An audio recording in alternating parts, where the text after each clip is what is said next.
So we're live on Facebook. We're live? Yeah, we're live on YouTube. Yeah. So hello, everyone. Good to see you. Good to have you here today. So with me here is Unit Network co-founder, Thorne Davis, who I find having a very interesting bio. And I'd really like to hear from him, his story, and not just an introduction to who he is, but how did you go from music to blockchain? I think that's something I really like to hear from your introduction. Thank you for joining us today. Thank you all. Good to be here. Lovely to see lots of new faces as well. Would be more than happy to get into that. And I think my presentation will actually cover a little bit of this as well, because this is kind of the basis of the discussion today as well. So I'll just start by sharing my screen for you all. Awesome. Is everyone able to see that? Fabulous.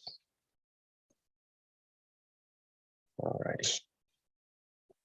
So as mentioned, my name's Thorne Davis, co-founder at Unit Network. I kind of do several things, but mostly focus on documentation, some front-end design, some UI UX design as well. And as mentioned, I have also got a history as a professional musician, a record label as well. And what's interesting is this is actually sort of what got me into Unit in the first place. So this is me here with my band. From some of our touring that we've done. And about 2-3 years ago now, actually, sort of around the middle of 2020, I was talking with the singer in my band about this idea of tokenization. So I'm sure some of you are familiar with this as you've been making your way through the course, but essentially this would be a way, or what we were really wanting to do was to allow our community to sort of share and participate in our success, and also to kind of be part of a closed economy wherein we can actually have people who can sort of be a part of the band without actually being in the band. So they can also get some kickbacks in terms of perks, where maybe we've got super fans that can be incentivized to come and hang backstage or whatever it basically is. But at the time, we weren't really sure exactly how this idea of tokenization would work, but crypto was really taking off at that point, and we were just sort of floating with this idea. And it wasn't until about a few months later that I met some of the co-founders currently working on Unit now, and realized they were sort of building the infrastructure that I was looking for to actually tokenize my project. And then fast forward 2.5 years, or nearly, yeah, about two years now, I've decided to join the project as well to sort of help this infrastructure get developed, and actually kind of create this vision of, oh, my light's gone, and help really kind of create this vision, because I think there's a lot of promise for not only projects like my band, but communities of all shapes and sizes. And so that's what I really want to actually talk about today with you all, is this idea of tokens and how they actually interface with communities. Awesome. All right, so at the top here, we're going to follow these two trajectories. We've got tokens, and we're going to get into what they actually mean, at least for me, and then we've got communities. And so essentially, we can see here that tokens ultimately are a way of defining ownership. They're decentralized by nature, and they're sort of powered by users and community. And so this is important to understand, because I don't think a token has any purpose if it exists completely outside of a community. I think they're basically a superstructure that interface with communities and allow them to do specific things. We can also see here that communities do have unique and specific needs, and they're also more efficient when they're small. And then there's also systems that you can build in to help them scale. But essentially, things can be more agile. And of course, communities also have shared incentives as well. So if we continue down this road, we sort of see that tokens as well facilitate streamlined transactions, in that they remove the need for middlemen, and also therefore third-party counterparty risk. That they're also anti-corruption, as tokens are inherently very transparent. You can go to the block explorer, you can see exactly what the token's doing and what a user is doing interfacing with that token. They're secure with blockchain technology, and oftentimes, not always, but oftentimes they are deflationary. So this basically means that if someone is going to make a batch of tokens, it's not possible for them to just create more and more. And so this will be important to understand a little bit later on. But the communities essentially as well, therefore encourage participation. They're dynamic and they are capable. If they have a shared vision, they can actually go and achieve this vision as well, which I think is very, very important.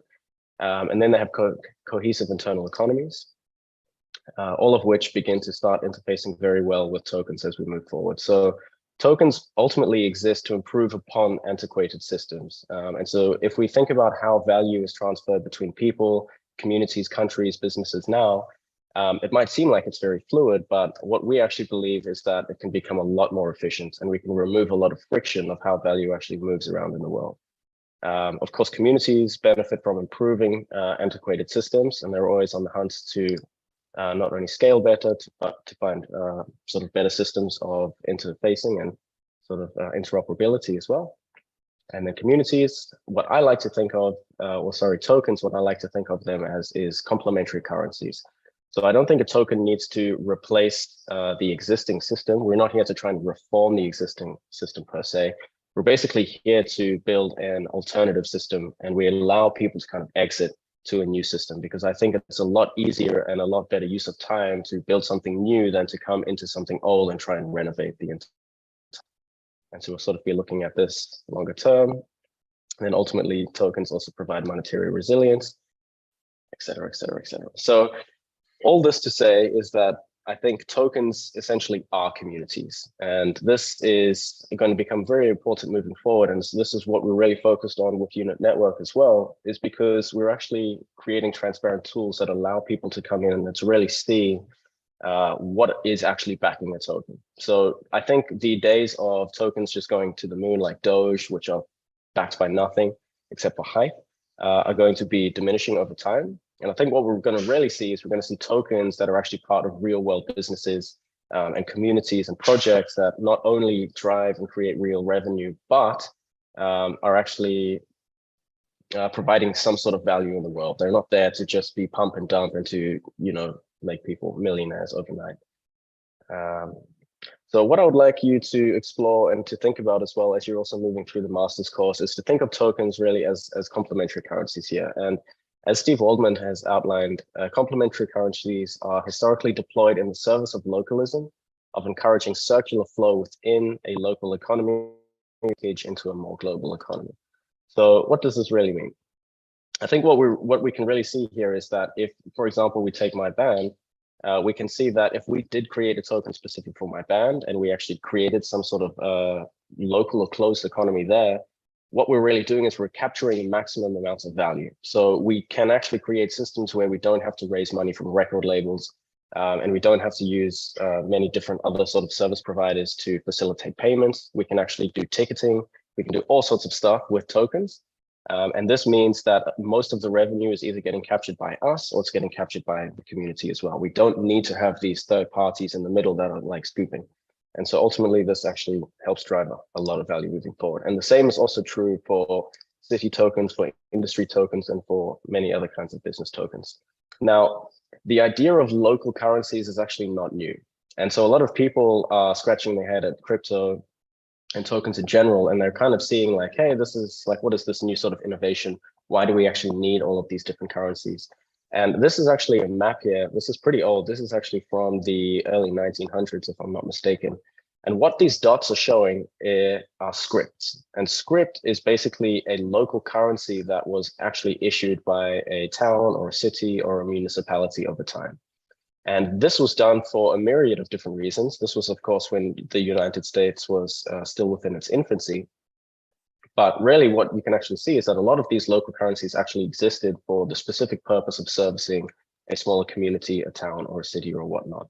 And what we're really trying to do with tokens and what we believe the future is going to be is that these local currencies are going to begin to exist again with the use of blockchain technology, and they're going to basically be tokens. But rather than being pegged just to cities and towns and municipalities, they can also be used for businesses or communities or projects.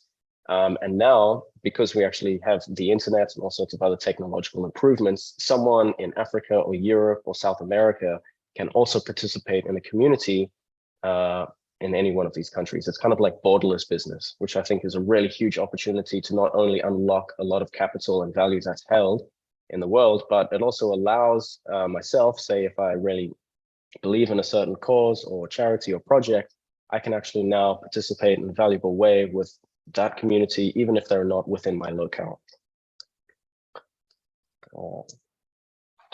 So one thing as well, which I think is really important, which is overlooked and comes back to my point about speculative valuations, is that to me, if a crypto or project doesn't actually move atoms in the real world, I think that it's kind of useless to a certain extent. It's not actually serving a real purpose.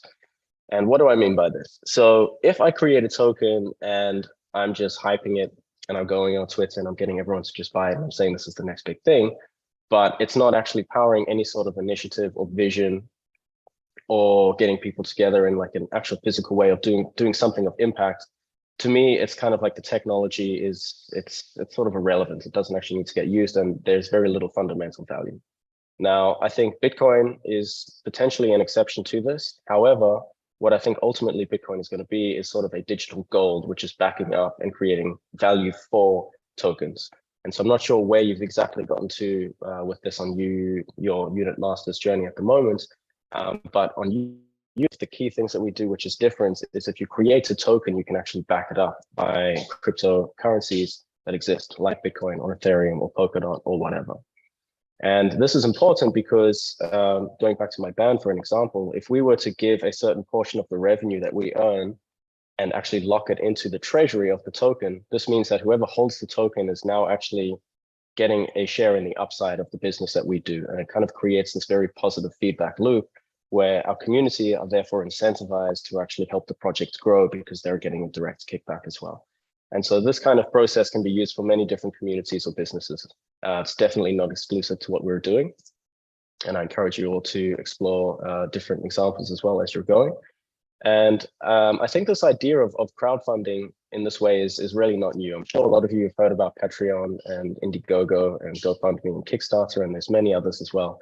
But essentially what these projects actually enable you to do is to support a creative and independent creative, more specific, with whatever project they're doing. So for example, there was a guy who I really enjoyed. He has a podcast. He's like an Irish guy. And I sent him $20 a month via Patreon. But I really actually get nothing back except for the content that he continues to make, which is definitely a bonus. But imagine if he had a token system wherein I'm actually spending $20 a month on a token or some sort of subscription, and I'm actually getting these tokens back. And now these tokens can be used as a form of access to allow me to get into certain parts of his website based on how many that I hold. And if I really wanted to, I could even sell these tokens back in an exchange to actually return or to get back some of the value that I've spent if I so chose to. And to me, like tokens are really the sort of crowdfunding 2.0 or the next evolution of what these businesses are already building on or have already built. Because if I use any one of these services, I'm only getting back the specific service or the specific value that has been identified within or by the creator. I'm not really getting anything else that I can kind of use, anything dynamic. And so token is very exciting in this case as well.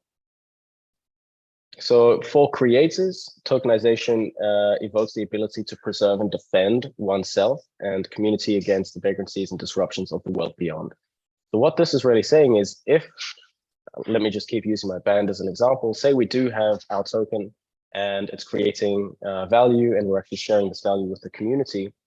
Now what actually happens is if, say, there's a big event in the music industry which disrupts a lot of services or whatever, we're actually insulated from this because we've kind of created a small little micro economy around what we're actually doing. And similarly, if you're a fan or a supporter or an investor in this token, you also still get to share in some of the value that we're creating. And so you can imagine that rather than everything being inside one big bubble, if the bubble pops, everyone gets affected. We've now got a system where we've got all these little bubbles which are still able to interact and communicate. But if one bubble pops, the rest are sort of insulated. And I really see that this is a very, very important part of the economy moving forward, sort of macroeconomic system. Because if we do see there's a big event that happens in the USA or Europe or whatever it is, we can actually have a lot of these communities, these towns, these businesses, which actually have some sort of insulation from direct impact. So yeah, I sort of touched on some of these examples before, but say for example, again, my band token, A holder of this token can basically, we can do token gated access.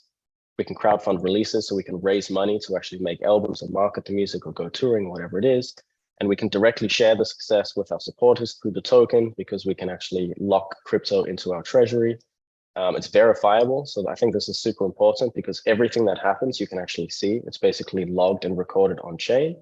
And then ultimately it's backed by real value as well, which means that if you wanted to sell the token or do something like this, there's actually a possibility for you to get some of the value back. It's not just speculative completely. Now, obviously, there are so many to do with the token. This is absolutely not an exhaustive list. But I just want you to start thinking about these different examples now, because the future that I really see moving forward is we're not going to be using these sort of clickbaity words like blockchain and crypto and all of this stuff. We're going to basically have an application that works. And I think 95% of people in the world don't care about how the underlying technology actually works. They just want something to work. Like, for example, I'm sure not many of, or if any of you even know like what the protocol to send an email from my mail client to your inbox actually is. And I'm sure you don't really care. You're just happy to know that the email works, right? And so I think this is where tokenization, where cryptocurrency, where blockchain really needs to get to. And the fact that we're not there yet, but this technology is not going away, is a very, very important thing to understand, because what it's really saying is the technology is here to stay, but we're just very, very early, and we actually have a lot of improvement to go. And I think this is going to be down to user interface. This is going to be user experience. But ultimately, it's also up to us as the builders to kind of create a very compelling application that allows people to really unlock the value that's held in these different cryptocurrency ecosystems. So if you haven't already, you can obviously create your unit network accounts and you can start playing around. And if you want to, drop into our Telegram to stay updated, check out the YouTube for more info, and obviously jump onto the Twitter as well. If you've got any other questions, you're more than welcome to get in touch with me on Telegram or Instagram or Twitter or anything like that. And I'd love to stay in touch with you all as we're kind of moving through this. And if you're interested in following my journey, as soon as we're getting close to the point of actually creating our band token as well, you'll be able to see exactly how that works in the real world too. So yeah, with that, if you guys have any questions, please fire away. I'll be more than happy to answer. I know I kind of went through that fairly quickly, but nevertheless, let me know. I'll kind of go back here. Awesome. Thank you so much, Thorne. No problem. Everyone, if you do have a question, this is the time where you can put your question in the chat, or if you'd like to ask, you can let me know, raise your hand, and then you'll be able to unmute yourself and ask your questions. Also, if you have any contributions or suggestions, feel free to chip in. If there's something you'd like to add to the conversation, you can do so. Yeah, absolutely. Maybe even if I can be if I can prompt a few, what is it that you find most confusing? Here we go. Here's a question. Okay. Sorry. There's actually, there's a question from Shimoda who wants to know how they could follow your ban process with the tokens. And there's a similar question to that that asks how and where are you building your token? Awesome. Okay. So if you want to follow my band process with the token, you can definitely follow my band. You can, you can check us out on Instagram. Actually, what's the easiest platform for you guys? I'm not sure if you're using Instagram or anything like that. But we'll be sharing some updates there. Maybe even a simpler ways, you can even just follow me, because I'll definitely be sharing some of these updates. If you're on Instagram or Twitter, these are my handles here. But essentially, we're probably looking at doing this within the next sort of 6 to 12 months. We obviously want to make sure that we do it right, because once you launch something like this, there's no going back. And we want to make sure that we really honor our community as well and do it right. So that would be the simple answer there. We're going to be using Unit Network to launch the token for sure, because at this stage, there's no other system that actually offers the tooling and the transparency and the ease of use that Unit Network offers as well. And I think this is a big one, because if we're trying to get our community to come and actually engage and interface with our token, we basically need them to actually have a very good time doing that, because a lot of people are still not familiar with how this technology works. And we want to ensure that the onboarding, which is like them getting the token itself, is a very smooth and seamless process. I'll just keep going through these questions here. When the US was using tokens back in the 1990s, when was the shift to fiat? Okay, so essentially the shift to fiat actually happened upon Bretton Woods Agreement, which was in 1971, if I'm not mistaken. And so what fiat basically is outlining is that it's a currency that's backed by nothing except the government's word that it actually is worth something. And so before Bretton Woods happened, the US dollar bills used to be backed by, and so we've actually taken the same thesis and we've applied it to tokens. And so, as I was saying earlier, there's a lot of speculative value tokens like Doge or whatever, which ultimately, if you hold the token, there's nothing to stop it actually going all the way to zero. But with the unit, for example, what we've done is all of the fundraising that we're doing and the investments that we're bringing in, we're actually locking in 90% of that capital into the treasury of the unit token. So this means that whoever holds the unit token is actually able to redeem a portion of the Bitcoin or the Ethereum or the Polkadot that's actually locked up and held there. So this is kind of how dollars or American dollars used to be back in the day. You used to be able to take your piece of paper, which is ultimately worthless, you could take it to a bank, and they would actually give you gold in exchange for that piece of paper. So you could think of it kind of like a receipt or an IOU. And this is actually where paper money actually came from way back in the day, is all the cowboys got sick of, riding around with their big sacks of gold. Obviously, it was a bit of a risk. And so they decided to actually outsource that ownership and that responsibility to these banks, who ultimately were like, cool. And then they realized that people weren't coming to claim their money that often, so they started to loan their money out. And then we got the whole fractional banking system. And anyway, it was all downhill from there. So yeah, next question. How does a token create utility for its project and incentives for its community? So this is a really important one, because there is no black and white way to look at this. I think imagination is the only limit. And similar to how sort of rewards work, like if you go to Starbucks and you're collecting points, or you've got gift cards, or you get free or anything like this, these are all different examples of how a token could basically be creating utility. So if we take my band as an example, we say that if you hold 10,000 of these tokens, you can basically get backstage access, or you can get free, or you can get access to exclusive merchandise that non-token holders can't get, or you can get access to limited release music, or whatever it actually is. You can sort of define that as a community. And so you really need to also think about the different ways that you can not only engage community like this, but I think there's just a huge opportunity scope as well, because we're still so early in this whole process that people are still innovating and figuring things out. And I think in 5 or 10 years time, we're going to start to see a lot of practices that token communities can actually basically use to incentivize. But in a simple way, you can think about it, about how businesses already use frequent flyer rewards or membership programs. We're kind of doing the same thing here to incentivize, except I think a lot more powerful, because you can actually back up those tokens by something. So what is the most important benefit / power to you of tokenization? To me, it's community ownership. So if I create a company now, or if we use the Uber example, all of the early drivers of Uber got none of the upside when the company actually did its IPO. So the founders of Uber basically took all the capital when they actually took the company public, and all of the early supporters and the drivers, and you could arguably say the risk takers, the people who were actually going out there to try the service, they actually didn't get any of the kickback.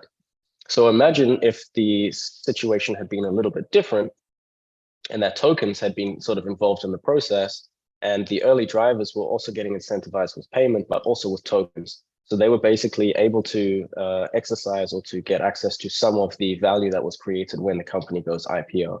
And I think this is one of the biggest benefits to me of tokenization. And this is what, again, we can do with our band, is that if we're giving people access to some of the success and some of the revenue that we're making, obviously we get to distribute that, and we can make the pie absolutely bigger. So I think people can actually see this with a slightly adjusted mindset, and rather than it being, hey, we're giving away 20% and therefore we're getting less, giving away, say, 20% of a much bigger pie. So we're actually making more, but then the community members are also getting a large portion of that too, which would be super, super big. What are the methods for getting funds for the token or project? So I think it's just like if you are raising funds for a business now. If you're looking to get funds for a token or project, you're basically going to start with friends and family, and you're going to sort of build a bit of a movement around what you're doing. Obviously, you'd be wise to create a sort of a white paper or like a one-page document which outlines exactly what it is you're trying to do, what you're trying to raise funds for. But I think moving forward, you might be hard-pressed to raise substantial capital unless you're actually raising it for some sort of business or initiative which actually makes profit. Of course, there's charities, which are cause-driven or impact-driven, which I think people will still raise a lot of money for. But if you're raising money just to do some sort of thing, like say you wanted to do a trip around the world just for fun times, I think you would maybe have a harder time raising that money versus if you're raising money to build a community town hall, which actually will therefore rent out the space and will, there'll be some sort of profit behind it. Because as an investor, they want to see that you're going to be making some sort of profit that you're putting in treasury, which ultimately creates true value for your project as well. Wow, lots of questions coming in here. I'm going to try and smash through these here. Do you see community tokens in the future complementing the already existing fiat? And are we ready for mass adoption? So this is a really good question. And if I had a crystal ball, I would tell you the answer, but unfortunately I don't. But I do think that because this is representing a very big shift in how the current financial system works, there's going to be some turbulence. And there's also going to be a lot of overlap. So I think if the banks, which already some in Africa are issuing these CBDCs, these central bank digital currencies, which I don't think are good, but if there is one positive to them, what it basically allows is that people now will be able to on-ramp, they'll be able to get access to other cryptocurrencies like Bitcoin a little bit easier because the CBDC is going to be existing on an infrastructure layer that is similar to where tokens and other crypto exists. And so I think that this sort of is this is good, but I think that at least for the next 5 or 10 years, fiat is going to continue and money as we know it will continue, and then tokens are sort of going to ultimately continue as well, or supersede rather. So if you think about how, what's a good example here? So yeah, think about journalism or think about media. Everything used to be on newspapers, right? And then we got to a point where all of a sudden news started to pop up on blogs and it started to pop up on online sources. Now, I mean, I'm not sure what it is like in Africa, but most of the parts of the world that I'm in, it's very difficult to actually find a physical newspaper. Like I'm either looking on Facebook, I'm looking on Instagram, I'm looking on like various online news sources to get most of the news that I need. And I think tokens can be seen in a similar way, where fiat is representing an antiquated system of how value is shared in the world. And then soon we'll get to a point where everything will be hyper liquid and you'll be able to change in and out of a token to another token very easily. And I think the technology is very accommodating for that as well. Do you use or work with Lemonade? I'm not sure exactly what Lemonade is. I'm not sure if that's like another tokenization platform or initiative or something, but I haven't heard of them, but I'll check them out. How do you generate reward for your community members after creating a token? And how do you ensure the success of a token, and how do you attract people to your community? So there's a book that I'd really love you all to read. It's called The Network State. You can actually go to the networkstate.com and you can actually read the book for free. He's basically, the author has actually uploaded this book to a website there, and you can actually go through and read it in your own time. For anyone that's considering making a token, I think he offers a lot of really important insight, because the entire process of creating a token really, you actually have to have some sort of idea of what you want to try and do. Don't just create a token for the purpose of creating a token. I think there has to be some sort of passion behind it, because without a vision, it's going to be very difficult to build a community And then once you've got the community, you can then start to think about the token. But I think the vision and the community, they need to be pretty well-rounded and kind of exist before you're going to think about issuing a token on top of that. You've got to have some sort of forward momentum. Otherwise, I think you'll have a much more challenging time. But this, yes, I forgot about the newspapers. But this, it's not completely black and white. Like if you wanted to raise some capital to do a specific initiative and you have no community behind you, you can of course still create a token, and then you can start shopping it around and sharing it with various communities to try and raise the funds that you need. But I think if you do actually have some sort of momentum, be it a community or something like this, it's going to be much easier for you to kind of create opportunities that will facilitate you actually in a fundraising process as well. And so this is what's really outlined in the network state, is that I think tokenization is like the fourth step in a series of steps that he outlines in terms of how you actually create this network state, which is this, it's almost like a country that lives online, or it's like a community that's gained diplomatic recognition, and doesn't have to be geolocated to any place, doesn't have to be defined by invisible physical borders. It can kind of exist in many different places. So it's a very optimistic and very interesting vision of the future, which really interfaces perfectly with the technology that we're actually building here at Unit Network as well. We hope to take down key learnings on hashtag Unit Masters. Will the time come when Unit Network will issue airdrop tokens? I'm not sure exactly what you mean by this, but I think maybe you can actually better explain this, but it'll be soon possible for community members or Unit Network account holders to buy units through the public sale. Already, anyone can actually deposit crypto to Unit Network and buy the token via the exchange. But at this point in time, we've only just started to actually open up the sale round now for public purchase, but we're also in discussion with various investors and funds as well to help properly capitalize the network.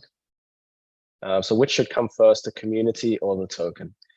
Interesting. So this is going to be, in my opinion, the community would come first, but it really depends on what you're actually trying to do. If you don't have a community and you want to raise money for a very specific project, I think you could create the token. But in almost every instance, if you have a community, a group of people that really share your vision, you are going to have an easier time to, or the token might be of more use. What's a good example here? Like, I think, I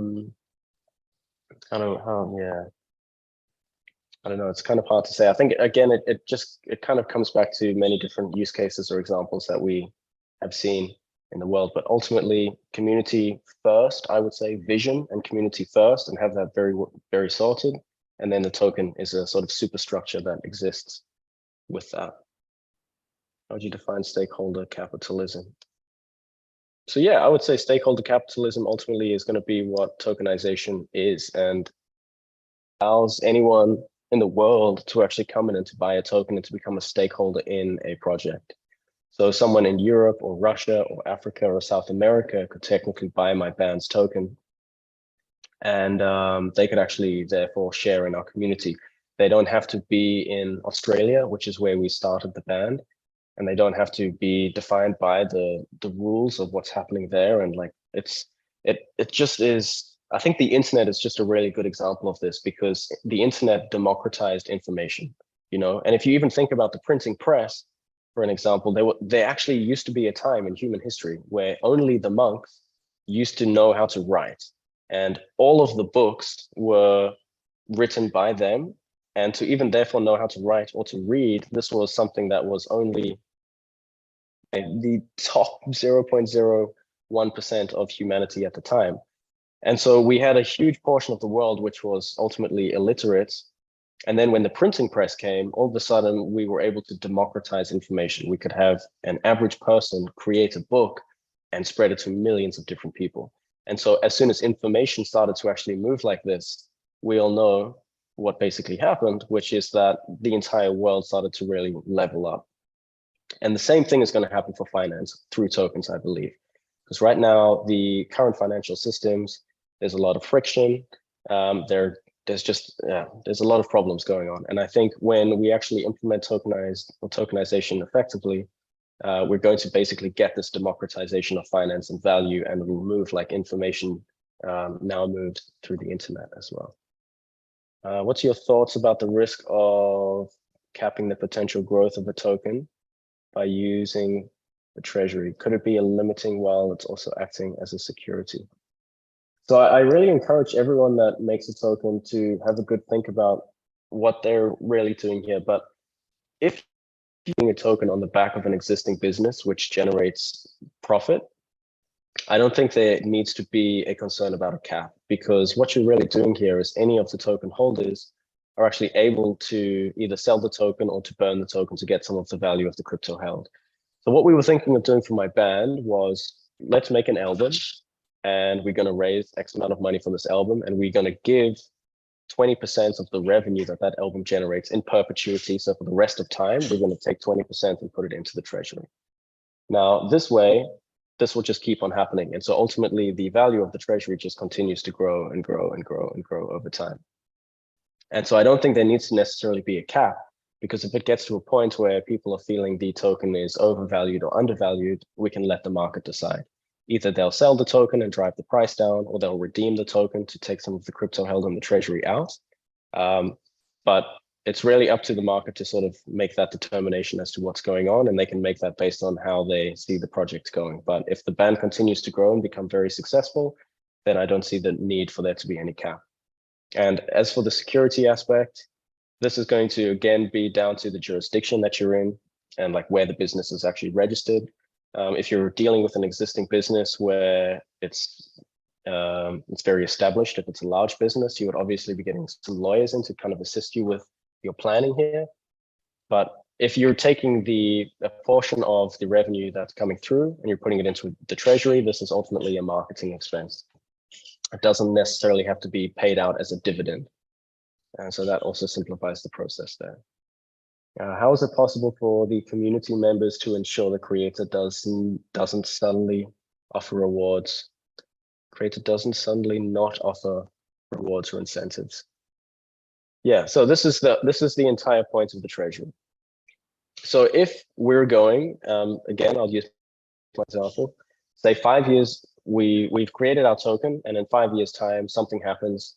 And we're unable to put more revenue into the token, or we decide to not be a band anymore, or whatever's happening. For the 5 years that we've been putting capital in, all of the token holders have a stake, have a right to that capital that we've locked up. So they can actually go and take their tokens and they can burn them or destroy them, and they can redeem a portion of the crypto that's been held in our treasury. And so this basically means that if we behave dishonestly or something happens, all of the investors in our token actually have a cap on their downside risk. The token doesn't just go to zero and then everyone has just completely lost everything. And they can see that we've been behaving honestly and actually topping up the treasury. And so because of this, all of our investors and community actually now are able to walk away with something substantial. And so the treasury is the key piece in this whole puzzle, because without it, it just can absolutely go down to zero. So I'm hearing the value of the treasury is an important piece when considering currency. Absolutely is, because think about this. If I was to give you a token or a piece of paper for which you could go redeem gold, and a piece of paper for which you could redeem nothing, which are you going to take? You're going to take the one which actually has some sort of backing. And so this is what US dollars used to be. Now they're backed by nothing. You can't redeem gold for them, but they used to actually be backed by gold.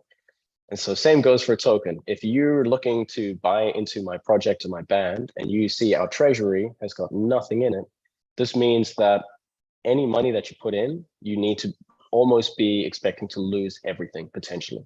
Obviously, it might not happen, but you need to be prepared for that to happen, because there is no limit to the downside risk. But if you come to our treasury and you see some dollars in there, and we're selling 100,000 tokens, every one of those tokens has a base price of $1, because as a token holder, you can actually go and redeem some of that crypto out. And so this is the whole premise in the thesis here, is that the treasury creates a very positive feedback loop wherein creators and businesses are highly incentivized to actually put value into their treasury, because this is going to protect the retail investor for sure. And it also just shows that they're behaving honestly over time. Because if you see that we stop, or that a project stops putting value into the token, well, then you're potentially not going to be putting more money in. But if you see this whole thing happening, and then you like what the project is doing, and you share the project, and the whole project grows, it's just creates a very, very positive economy. And I think without that token, yeah, it's going to be very difficult to make something impactful.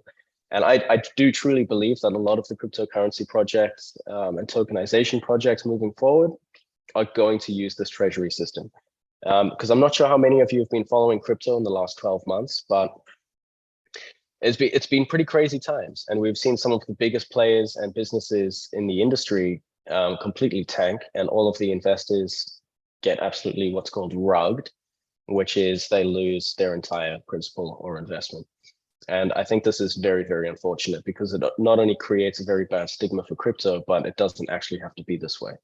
And so moving forward, I think a lot of people now who have gotten burnt have either lost faith in crypto, or they're going to be looking for projects to see has substantial true backing and benefit to it. How can the community survive when the presence of the whale sharks usually run away all tokens, draining the liquidity over time? So this comes down to transparency. If you go onto Unit now, you can see very transparently how many tokens are circulating. You can see who holds those tokens, how big the community is, how much is in the treasury. Everything is there to see very plainly. Previously, you need to do a lot of digging and a lot of research to actually figure out what is happening with a specific token and their community as well. And it's difficult to track what's in their treasury, if they even have a treasury, and what's really going on. There's a lot of opacity. And so we think that simplifying this whole thing and giving everyone access to this information in a very easy way in one place is going to help alleviate these problems, because it'll become possible for anyone to come in and look at a token and very quickly see, hey, there's not much activity here in the world, but there's nothing in the treasury, nothing's getting deposited. Maybe I'm only going to put $100 into this token. Whereas if you come and you look at the unit token, you can actually see, no, there's $6.5 million backing it up. It actually has got some foundation to it. In the worst case scenario, all of the unit token holders are able to burn their tokens to redeem some of that crypto back. Ultimately, the treasury wallet is still controlled by one or two founders. No, this is the magic thing. The treasury is controlled by the token holders. Any crypto that goes into a treasury on Unit specifically, other projects use the word treasury in different ways. But for us, any crypto that goes into a treasury is locked and can only be withdrawn by the token holders. So if I create 100,000 tokens for my band and we sell the 100,000 tokens, and then we start putting crypto into the treasury, as a project, if we've sold all of the tokens and our community holds them, we're not able to go to the treasury and take any of that crypto out or use any of that crypto. It's locked in there. And therefore, it creates a very solid floor price. And it means that the community, whenever they want to, can take the tokens, they can burn them or deposit them back into the treasury and redeem a portion of that crypto held. And this is really, really important because, as mentioned here, it is going to remove the opportunity for a rug pull. We're not able to just take that money and go buy a Ferrari or to just disappear or like whatever the case, right? And so this gives a lot of investor confidence, I think, as well. And a lot of the people that I've been speaking to, this is the sort of turnkey feature that is allowing them, or inviting them rather, to look a little bit more closely at tokenization, because now they can be sure that if they're buying into something or if they're supporting something, there is an opportunity to make sure that they have some sort of minimum level of loss or minimization of downside risk. What's the unit network token handle? So the unit token is just called unit. This is and it's called the ticker.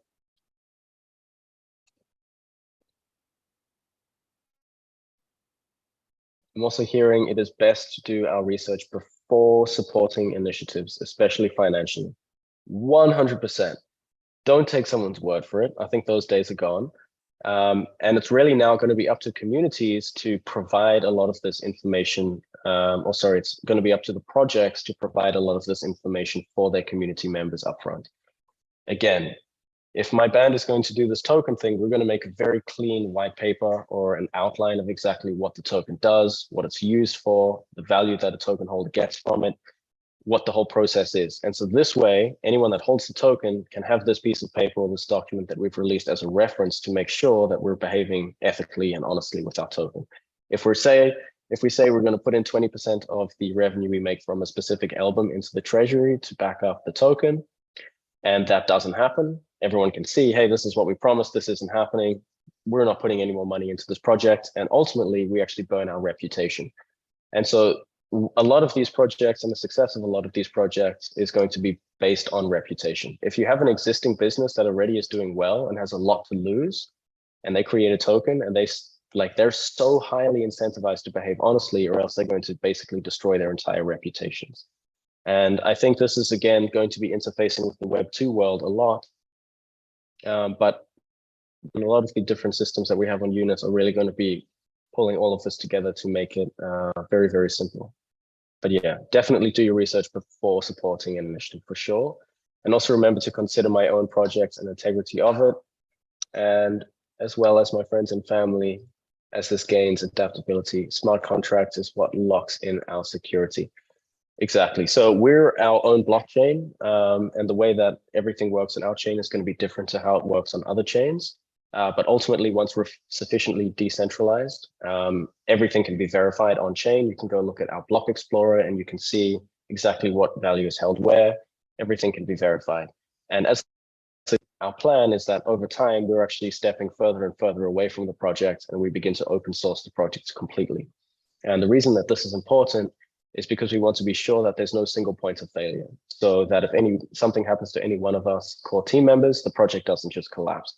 That all the code is open sourced, and that anyone in the community can actually come participate. They can check the code, they can verify the code, and they can actually build on top of the code as well, to make it more valuable. So similar to how similar to how Bitcoin actually works as well.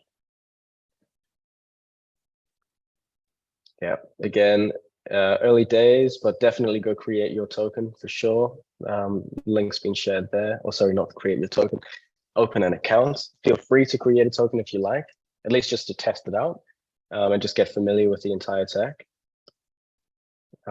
Yes, and in the documentation, as mentioned, I'm working on the documentation as well. So at that link, you'll be able to see a far more comprehensive and well-spoken overview of what we're actually doing.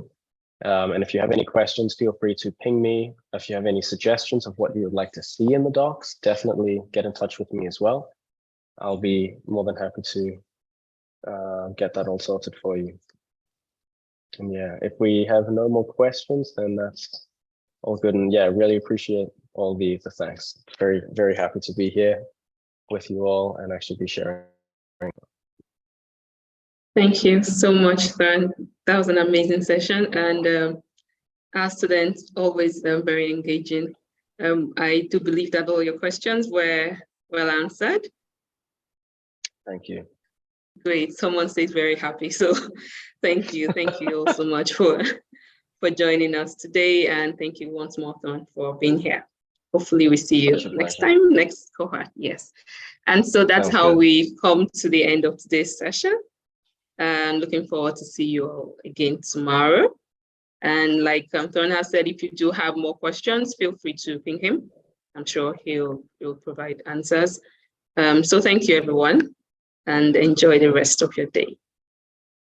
Awesome. Thank you so much, guys. All the best. Bye.